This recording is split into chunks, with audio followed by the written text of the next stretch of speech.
God's world is full of diversity and variety. How do we share that with our children through the books we read with them? As we wrap up this series on literature, we are diving into some of our favorite ways of using books to share the world with our kids. You're listening to the Homeschool Made Simple podcast. This is a podcast to help you homeschool simply, inexpensively, and enjoyably.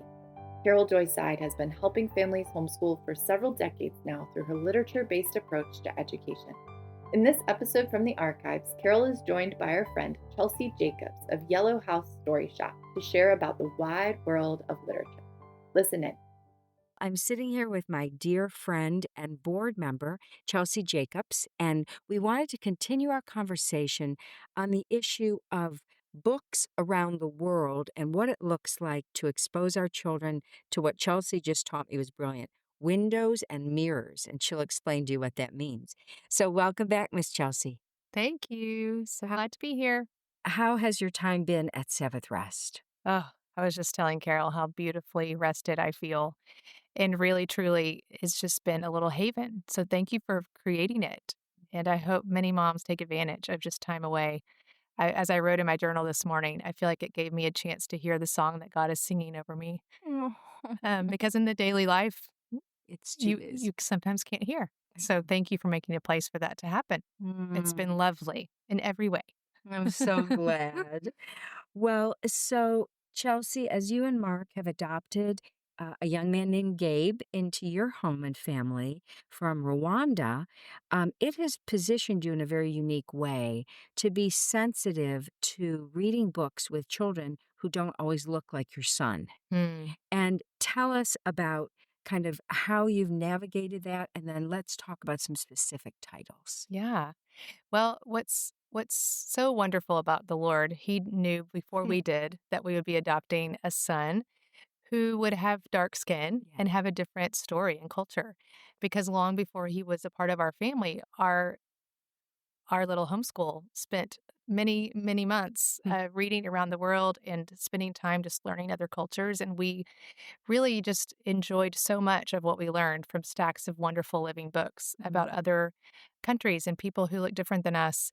But we spent time not only just reading books, but cooking different foods and, mapping different places. And we spent literally an entire school year just enjoying the wide, wonderful world God's made. And we marvel at the fact that He's made every tribe, nation, and tongue just as such a picture of beauty and diversity. And so we have always celebrated that in our home, not knowing that it would come so close to home for us. And so along with Gabe, we also have had multiple Rwandan college students live with us over the years. So getting to read books even with them that show just the history of our country, the brokenness and the glorious parts of that, but also different missionaries around the world. And so to bring their stories into our family and then share stories with them of the world. So it's been a neat journey. So yes, as he came into our family, we thought it was very important to keep his Rwandan culture central. And so for us, we've always had a ministry in Rwanda, or not always, but for many years. Yeah. So we have many beautiful pieces of art from there and basketry and things like that. And so his entire room is still, full of beautiful things from his country. And then along with that, a lot of great books that are just beautifully illustrated that the children throughout the story look like him. Yes. And they are his very favorite books. Ezra Jack Amen. Keats is who he picks every night. Along with there's some beautifully illustrated books by Kadir Nelson, and those have kind of risen to the top of his favorites. So it's really neat to see him connect. And, he has disabilities and he's not always been verbal. So you can just see the light in his eyes, even when he gets to connect to a book that looks like him. And the whole idea of windows and mirrors came from someone who's become my friend through the Instagram world, but her name is Amber. And her whole ministry as a Black mother to 4 children she's raising as a homeschooling family is to give her children windows and mirrors. And I just love that phrase, and I've just taken it in and used it so much. But so mirrors, and that they see pictures that look like them, that they can connect to, and then windows that we can see through others' eyes, their culture, their story. what they have experienced in life. So I just think that's a great I little mental love picture for that. that. I hope I always credit Amber because I'm going to steal that phrase. I I know, yeah, really love it. I really do think it's just the perfect summary It of is. what our It goals are. truly is. Well, let's start with the book list that I've been giving for, I don't know, 34 years now. Yes. And this awareness of multiculturalism is so near and dear to all of our hearts.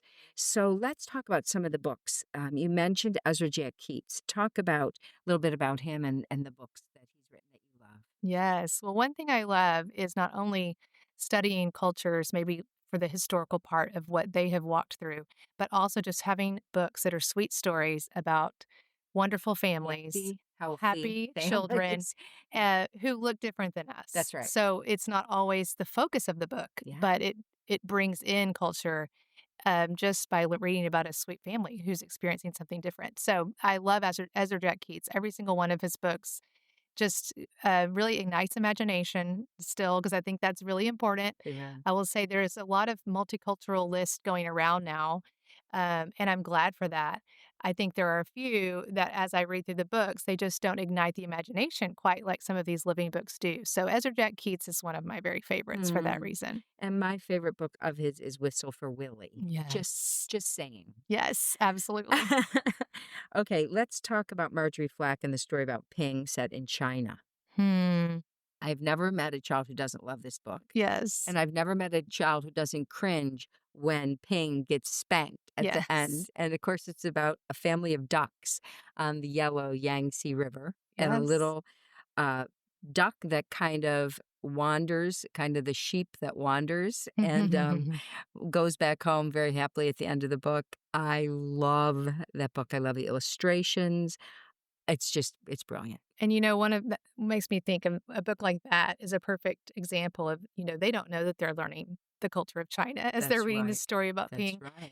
But even I remember us reading that for the first time, and my girl's asking, "Where is the Yangtze River?" And so then you're looking on a globe, and it's just an easy way to incorporate just a global awareness of where everything is in the world. Yes. Why are they wearing hats like this? Those kind Yes. of questions. Yes. Why do they have a tube around the hunting The duck's duck's neck so it necks. can't swallow the fish, but gives the Mhm. fish to the.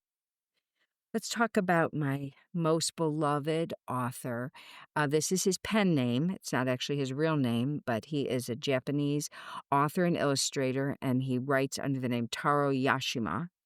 And my favorite book of his is Umbrella. His best known book is Crowboy, Mhm. but both of them so insightful into the nature of childhood and what goes on in a child's mind and heart.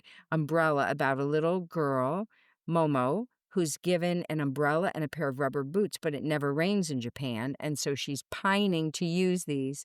And one day it rains after many false starts with her mother taking her back and saying, no, no, it's not raining. And finally she gets to wear them. And then at the end of the book, her daddy, who's the author, writing, saying, and that was the first time you ever walked next to me without holding my hand, because it Mm. was such a rite of passage Yes, in it makes me Momo's teary. life. I know. But Crowboy, other than 100 Dresses, I think is the Mhm. best book on peer pressure and Mm. bullying that I know of. What do you think? I agree, and I did not thought about 100 Dresses, but that's Mhm. another one I would put at the top of the list Mhm. for just awareness for kids. Yeah. Yeah. That's great. Sensitivity. And then Song of the Swallows, a little Latino boy in San Juan Capistrano, waiting for the swallows to come back, by Leo Politi. Leo Politi, his books, I hadn't even thought about talking about him, but Mm. he is a California treasure. So in Los Angeles, down in Elvira Street, he has painted murals on the walls of children of different ethnicities and Wow. races, both Latino and Asian. And he just has such a passion for that kind of cultural diversity in Mm. his books and in his art. So, Song of the Swallows won the Newbery Award. No, the Caldecott Award Caldecott. for the illustrator. And so he also, of course, illustrated as well as writing it. Have you read that one with your kids yet? I have. That was one of the ones we did. I feel like for the Latino world, there are so many beautifully illustrated books. So that's one of the ones I remember the most, along with The Legend of the Poinsettia, which is DePaula. Gets all Tommy tongue-tied. DePaola, yeah. So a few of those that stand out for sure. Yes. And then what about The Treasure? One of my most beloved books, Yuri Shulevitz, I believe he's a Jewish-Russian artist, has written this book about a poor man who has a dream about a treasure back under the courtyard of the castle and goes where the czar is living, and then the guard there says to him, "Oh, if I followed every dream that I had, I'd go to under what was his name? Not Jacob. What was his name? Anyway, I'd go under so and so's kitchen back in the village you came from." And he's like, "Oh my word, that's my name," he thinks. So he gets back and he walks and he hitchhikes on wagons and goes all the way back, and he digs in his kitchen floor and he finds a treasure, and he sends a perfect ruby to the guard, and he builds a house of prayer there in his little village. And the motto of the book is, sometimes you must go far to find the treasure in your home. I love that book. That's one of the many books I've learned from you that I don't think I would have known. I just love hearing you talk about them. It's and so fun. I actually have a signed copy of it by the author. If you can touch me if you how want. sweet. But I bought it used and turned to the back of the book, and there was this interesting little calligraphy, and I realized it was Yuri Shulevitz's signature. What a treasure. I know. Exactly. And even speaking of Russia and some of these countries that it's hard, if you don't have them on the top of your head, to know where to find more books about that country. And I just want to put in a little plug for a book that was not around when my kids were little, but is an invaluable resource. And it's called Give Your Child the World. And the line says, "Raising globally minded kids one book at a time."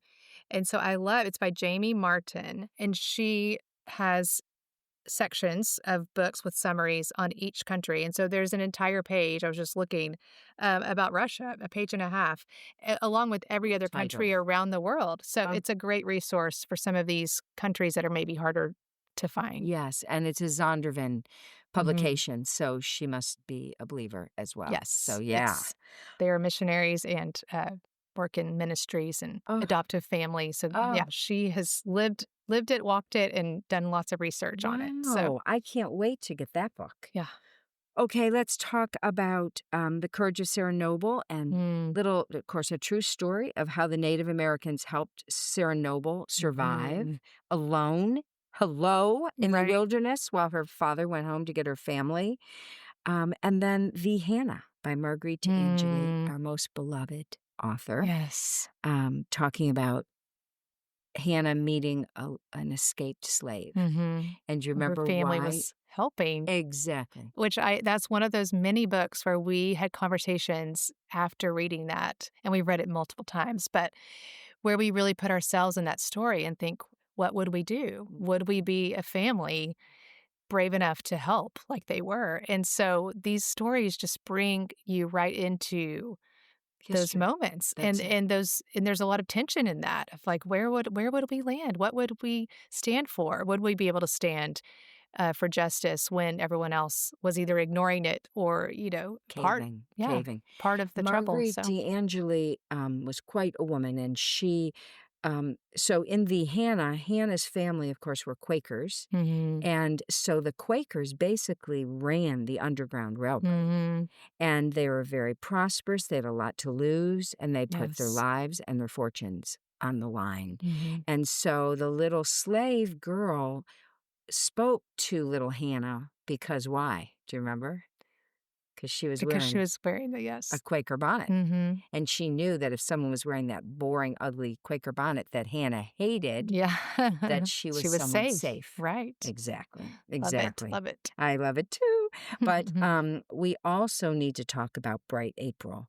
So Marguerite D'Angeli, my heroine, I have done a podcast on her, and some of our listeners might want to revisit that podcast. But Marguerite D'Angeli was from Lapeer, Michigan, and she wrote the very first children's book talking about persecution and give me the words, I can't even think, prejudice. It was the Yes, I first couldn't think of that book either. on prejudice from a child's perspective that had ever been written. And Mhm. she was a world famous author. So she really had, as Teddy Roosevelt would say, a bully pulpit Mm. and it's about a little girl named April who lives in Germantown, Pennsylvania, and how she goes to her brownie group. And for the first time in her life, she comes from a beautiful, happy, loving family, joyful, tons of fun.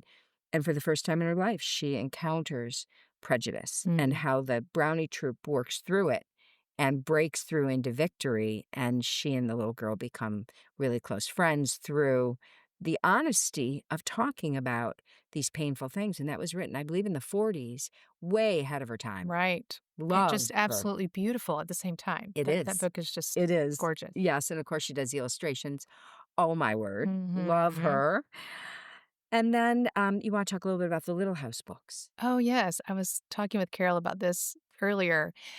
So I think this is a perfect example, the Little House series, one that my family has loved for years and years, and really have so many sweet memories of even driving to see Houses and the different houses and all of that. And in recent months, I have heard that there, Laura Ingalls Wilder has been taken off a lot of the list because of the run-ins with Native Americans in the books. And maybe the disrespect, I guess, that they feel that they had toward the Native Americans. And so I just encourage us to, as homeschooling families, to never shy away from some of these books, but to read them even more so because there are conversations to be had. hmm And so we would still read Little House, even, we did before, and we would talk about that. What voices are missing in these stories? What would it be like to be a pioneer family on the edge of civilization? you know, it's scary. And you're scared for your family. You're doing the brave thing of finding new land in a place that hasn't been explored. And so what would that feel like as a child, as a mother, as the father of the family? And then on the other side, the Native American people who had lived there for hundreds and hundreds of years, who are now being invaded Yeah. by these foreign people that Yeah. they have never seen before. Right. And they also have concern for their families. And so what would it be like to be the child there, or the mother or the father? So having those conversations, and then also reading stories about the Native Americans at the same time you're reading about Little House, and reading about Black pioneer families, Yeah. because there are books about them as well. Totally. So letting that be a starting point for those conversations, for really like sitting in that gray area of history, that there are different voices, there are different perspectives. And so we welcome those. Do you love books as much as we do at Homeschool Made Simple? If you find yourself wanting to learn more about great authors and books, I've got the Kitty Lit class of your dreams. In our Book Lovers Bundle, Carole Joy Seid helps you fall in love with literature all over again. You'll learn about the authors who have stood the test of time, beginning with what Carole affectionately calls the 4 pillars of literature, then moving forward to the modern era. This bundle comes with 2 self-paced classes plus an interview-style conversation with Carole and JJ on the topic of literature. After listening to the Book Lovers Bundle, you'll be an expert on children's lit and never wonder where to find the great books again. Use coupon code PODCAST at checkout to receive 15% off your order. Visit our online store, homeschoolmadesimple.net/store, to get the Book Lovers Bundle today. And that brings me to one of my best beloved books, The Year of the Boar, and Jackie Yes. Robinson.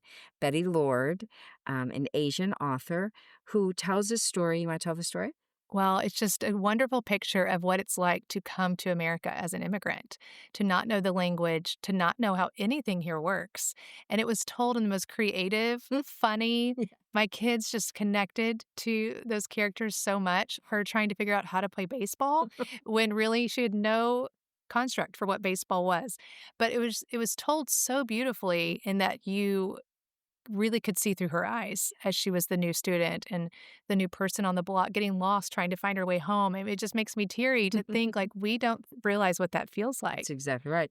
And her connection to America was through Jackie Robinson, who's Yes. breaking into the major leagues as the first African American baseball player in the history Absolutely. of baseball. And he's coming into a foreign culture Mhm. just as she is. And both of them doing it with elegance and Mhm. grace. He was such a class act. Yes. Oh, my word. One Mm. of my son's heroes, I know, growing up. Mhm.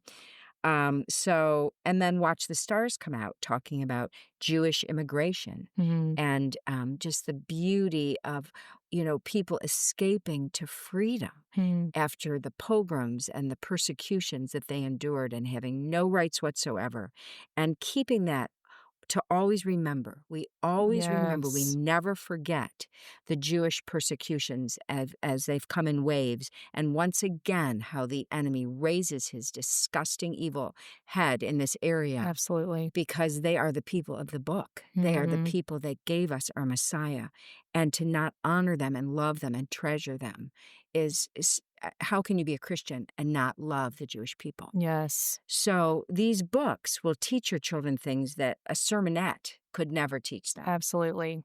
And, I think one thing that I've noticed in our life is that a lot of these passions for other cultures are caught from how we live our Exactly. lives. And so I think about the love for the Jewish people. We have done a lot of reading about the Jewish people. We love them dearly in our family. Mhm. And a lot of that came from me really starting long ago. We celebrated the biblical feast. Mm. And that is where my connection with the Jewish people, I mean, I just wept through each feast. It was just a beautiful picture of what God had provided for them and then what he had provided for us in Christ. So, Amen. but that began a journey for us of, really truly observing Sabbath and doing some things that united us with the Yeah. Jewish people. But then, yes, learning about their just struggles through all of biblical time, but also in the time, World War II and even since. So, but I love watching my kids love the Jewish people, even when Mhm. I'm not around. My Mhm. two older daughters went to breakfast last week or a couple weeks ago at a Jewish bakery Yeah. near us. Yeah. And so when they got home, they're like, "You would have loved it, Mom. There was an Orthodox Jewish family there." And, just this sweet Yes. of The affection for them. appreciation. So, and I think that comes from reading great books and then watching us respond to it as parents. Totally. And what do we pray for? What do we talk about? Who is at our dinner table? Yeah. They really get so much from how we're living our lives. Absolutely. Embracing cultures and different stories. And the book you referred to, is it Martha Zimmerman is the author? Yes, And celebrating biblical feet. yes, every family needs Such a that good book. book. Yes. And then let's segue to some African American authors, illustrators. So Jerry Pinkney Hmm. and his wife Gloria Gloria. Yeah. are the most prolific Hmm. illustrators Hmm. and just portray the African American experience in such sensitivity, Hmm. the family relationships and the beauty of the children's curiosity Hmm. and the tenderness in his Yes. illustrations. Oh, I love his I can books. picture them as we're talking Me about too. them and just the traditions of family, and Mhm. they're beautiful. Aren't they? So Jerry Pinkney, and then my beloved author, Mildred Taylor. Mm. She is an author that I tell everyone, when I'm consulting with families, they're like, well, give me some books for this age or give me some books for that age. I'm like, have you read now I'm losing my train of thought. The first one, The Circle Be Unbroken, but the first one is Roll of Thunder. yes, thank you. My brain just went numb there. Roll the Thunder, Hear My Cry, and Let the Circle Be Unbroken. But she has written many, many books about the African American experience, particularly in the South. Mm. Oh, I think it's Roll of Thunder, Hear My Cry, when the children are walking to school in their clean clothes that their mother and grandmother have pressed Mm. and, living without maybe electricity. I can't remember all the details, but how the hardship of getting ready for school and then the bus going by that they're not allowed to ride in Mhm. and the bus throwing mud on their beautiful clothes that their parents have sacrificed so hard to dress Ugh, them in. makes me cry. I know. I mean, oh my goodness, I love her books. Don't get me started because I I will start know, I crying. know. Okay, then the Middle East, Star of Light, getting an insight into those young Muslim children who are living without light, and how Patricia St. John or St. John is in kind of autobiographically in the book as the nurse, the Christian nurse, who feeds them and tells them about the one who welcomes children to his Mhm. bosom. And oh, when I read that to my little granddaughter when she was a little girl, she was kicking her feet, going, Grammy, Grammy, they're bringing the light of the gospel to these Aw. boys. And I'm like, yes, they are. I love Yes. it. I feel like all of her books are good at Aren't they? not only just the gospel and connecting to these families and stories, but then you are learning this other cultures That's right. that you may not ever get to go visit That's or know right. firsthand, but she really gives you a firsthand view Exactly. of Treasures that. of the Snow, of course, the Mhm. Swiss, and many of her books set in England. And so for American children, again, just that exposure. And then just a fun laugh out loud book for the Jewish culture. Excuse me, Barbara Cohen's book, The Carp in the Bathtub. So as they're making gefilte fish, they have to keep the carp fresh until they make the gefilte fish. It's so much fun. Love that book. And before you go on from Yeah. Middle East, I just thought of one that we were talking about earlier that you had at your sales Yes. that I have loved. And it's about Afghanistan, which I think is so a perfect way to help your children understand where it is, what it's like, and it really highlights what it's like to be a refugee. So it's called 4 Feet, 2 Sandals. Yeah. And it's also in Give Your Child the World, but you had it at the last Oh, yes. I sale always we got to bring have it. in Dallas, Yeah. and it's one of my most favorite Yeah. books to let them understand what it's like I to be a know. refugee, because it's I really know. something our kids have no concept of, It's but they need published to. Yes, it's published by Erdman's in Grand Rapids, Michigan, and I gave it to my grandchildren years ago, Mm. and I always try and bring it to my seminars, and my son said, "Mom, I can't read that book without crying. I Mhm. just can't get through it." I'm like, "I know, I bite my tongue, I bite my lip, I curl my toes to keep from crying to get through the Yes. end of that book because it is such a beautiful, beautiful racial reconciliation kind of Mhm. book, and just a love and friendship, what it means to be a friend. Yes. Oh, And an it's a or powerful image for any age, isn't it? as we hear Isn't it? these debates in the world about refugees Yeah. and what Who place are they have in they? our world. That's right. It just really matters. I think that they have a humanity view of who they are That they're and how they should children be and loved. adults just like us and Mhm. just like our children who Mhm. God loves exactly as much as we do. Yeah, Oh, they're not just numbers or statistics or absolutely. headlines. Let's talk about the House of 60 Fathers. So, set in China during the Japanese invasion of China. And again, just getting into the heart of a little Chinese boy who's separated from his parents during a war. Hmm. And yet it's the most delightful book. You don't feel morbid as you're reading it. Right. It's joyful and fun and innocent, but it's talking about really heavy stuff. Mhm.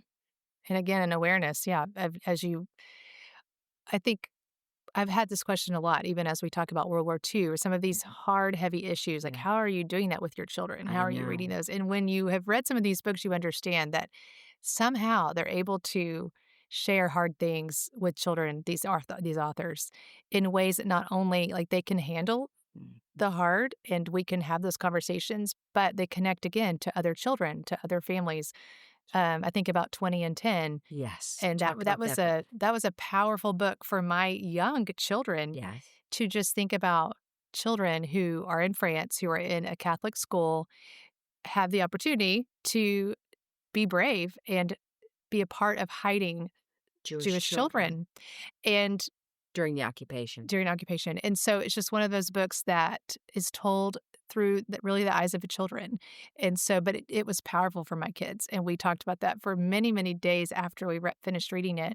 And again, you put yourself there and think, would I be brave enough? Could I do that? But yes, because they're your friends and you love them. So Exactly. anyway. Yes, 20 and 10 by Claire Bishop. Mhm. Love that. And then what about Words by Heart? Oh, yes. So this is a book, Words by Heart, is on Carole's list, and I've had Carole's list for 10 to 12 years, and somehow it's one of those that I just had not picked up. And so she was mentioning it to me. That was a few months ago, I think, beginning of the summer. I was like, "Oh, no, I don't have that." So I ordered it right away and read it this summer, and it is I mean, it's one of those that you just think about and think about and think about after. I cried through the whole thing. But just, again, similar to what you talked about with Bright April, it's, a Black family who has moved because they have faced prejudice and mistreatment in one city. So they've moved, and the dad is still working as really an indentured servant. He's answering his whole life is answering to a white woman who owns a plantation kind of situation. But what I think is so interesting is they are strong believers. It's called Words by Heart because they're hiding the word of God in their heart as a family. And it's a beautiful story of the child who was not aware that they were under any kind of mistreatment in their city before because their parents had shielded them from that. Yeah. But she's face to face with it as she recites scripture and wins a competition, and then she's treated very poorly for that in a city that is not accepting of them. And so the story of how her parents model mercy and grace and just continue to focus on the Lord in a time when it would be very hard not to fight back. So it's just a beautifully told story. I won't ruin the ending, but the ending is just, I've never seen a better picture of mercy, Yes, actually, and forgiveness. and forgiveness. It's Her just, father is my hero. yes, I can't, I can't. I It's know. just And it's written amazing. by Wida Sebastian, Sebestyen. And all these books we're talking about today are on my list so Mhm. far. We haven't gone off the list. Yes. So let's talk about Slave Dancer by Paula Fox. That was a book that my son loved. My daughters did too. Yes. One of mine About is a reading it right slave now, actually. ship. Yeah, a slave ship and a little boy who's hired to play the fiddle, was it? Mm-hmm. So that the slaves, when they were all dying on the ships because they're in the most unbelievable, inhuman. It's truly unbelievable. Mm-hmm. They're in the hold of a ship and they cannot move. They're like in a smaller than their own casket. Mm-hmm. And once a day, they look down there to see who's died, and they throw the slaves off into the water for the fish to eat. But they try to keep the slaves, quote, healthy so they look good for the market. And so they hire people to play music to make them dance once a day. They're starving, they're covered in human excrement, and yet they're forced to dance or they're whipped to keep them. Oh, my son was so impacted by that book. Yes, my daughters were too. It's powerful. Yes. And then The Endless Step, Esther Hotzik, about a Jewish family being deported to Siberia. And it's a true story written by Esther's, was it the story of her grandmother? I think I don't know if that's it's right. grandmother or Or great. great grandmother, somebody. So it was her family's story. I love that book. This is a perfect example. This is one of the books that, as we read it out loud, and as we finished it, I looked outside and my girls are playing that out. So they have all of they're going across the winter, Yes, the into Siberia. Tundra, yeah. It's just nothing I would have expected them to play out, but that's how much you take in these books. They become, they become your friends. And so it's still one of our favorite stories. I kind of giggled looking outside as my little girls are all bundled up for Siberia. Now I've done a podcast on Rumor Godden, but her children's books I love as well. And The Didakoi, which is about a Romani child, what we would call a gypsy or a traveler, and her kind of living in a British village and how she's treated and how people fight for her and protect her and take an interest in her.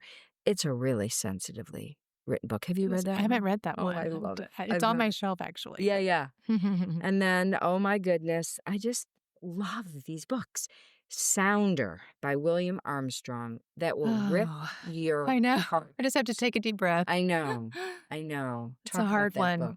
I mean, similar to the other ones I've kind of talked about, just a powerful image. I feel like in today's world, there's a lot of defensiveness toward what Black families have gone through in our country, and this is another one of those books where you just are humbled. You just sit and you are face to face with the sin of That's it. what. And the shame Yes. of what was Um, done to innocent yeah, people.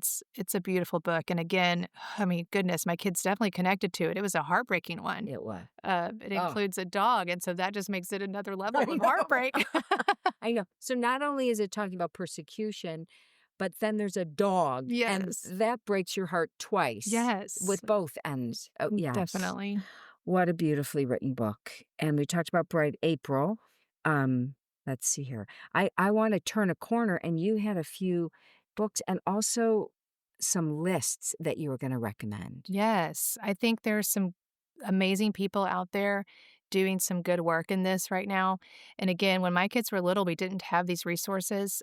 There was still some great book lists then too, but I just think these are great to kind of bring in even beyond books, but into your picture studies and into your music studies and composers. And I think about us learning about different poets who were African American or, even beyond that, some Europeans and, Yes. just there's so many cultures to bring into these Asian. other treasures Yeah. of what we study. So, Yes. and we'll have all this in the show notes because I know it's a lot to take in, but a dear friend who's become a friend on Instagram also, Erica Alicia.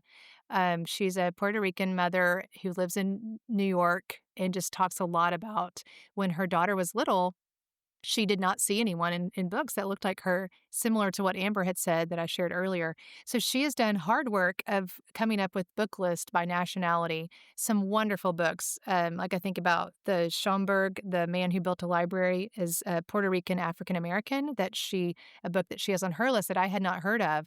But it's the story, he was a law clerk, it's a true story, who began collecting books on the achievements of people with African descent. And he said, like, what about us? Like, we're not in your libraries. And so he started this early on. And so decades of work. The book shows how it overflowed from his house, and his wife was like tired of the book stacks. But even now you can go and see his Schomburg collection in New York. And so she has books like that I would have missed, that are beautiful and wonderful and still very living and, in my imagination. So she has some great book lists. She also just came out with, it's called The Art of Color Study, and you can find that on Instagram.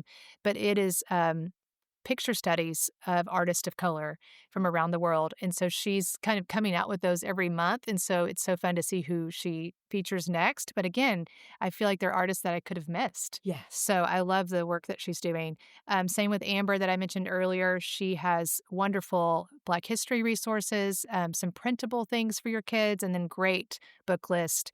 But she has also started working on everything from hymns, some hymn studies, to also artists and poets. So just some wonderful, hardworking homeschooling mamas who are getting these put together for all of us to use. And so it's a blessing for sure. Yes. Yes.